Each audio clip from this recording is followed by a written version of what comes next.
Alright, hi, this is Rob. I'm going to show you today how to check for a parasitic draw. This is my 2006 Impala. I had trouble a while back, last year, with the battery going dead, and I suspected it was the factory stereo, that the amplifier built into it was not turning off. So I had since replaced that stereo with an aftermarket unit. And even though I haven't had any trouble recently with the battery going dead, which I have replaced the battery because it was aging, just for the sake of it, I'm going to try to test or try to see if I have a parasitic draw now. So the first thing you want to do is, on your battery, take off the negative terminal, set it aside so it doesn't contact anything.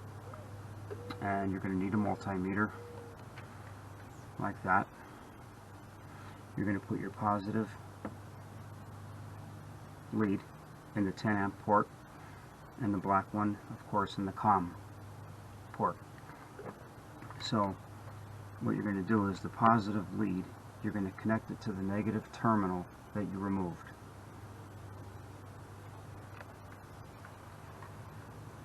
And the negative lead, you're going to turn the multimeter to 10 amp, and the negative lead, you're going to touch that on the negative post on your battery. Now, as you can see, I have a 0.65. It's going to jump. It's going to jump a little higher, up to 1 amp, because the heater actuator door, I can hear it moving. So once it gets to its rest position, that multimeter reading should drop.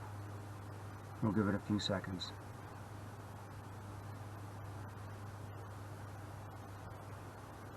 Okay, there we go. So it dropped to 0.10. Actually, there it is. It's 0.06 to 0.07, which is good. You want a parasitic reading to be under 0.50. If it's above 0.50, you have an issue. And at that point, what you're going to want to do is keep your leads right where they're at and start to work your way through this fuse box and pull each fuse one by one. And as you pull each fuse, look at the multimeter and see what it does. If it drops, then you found the circuit that's giving you the problems. Now, if you get through this whole fuse box under the hood and you don't find your problem, you're going to have to move to the fuse box inside the car, which at that point you're going to probably need a second pair of hands and eyes to watch this multimeter as you pull each fuse inside the car until you've isolated your problem.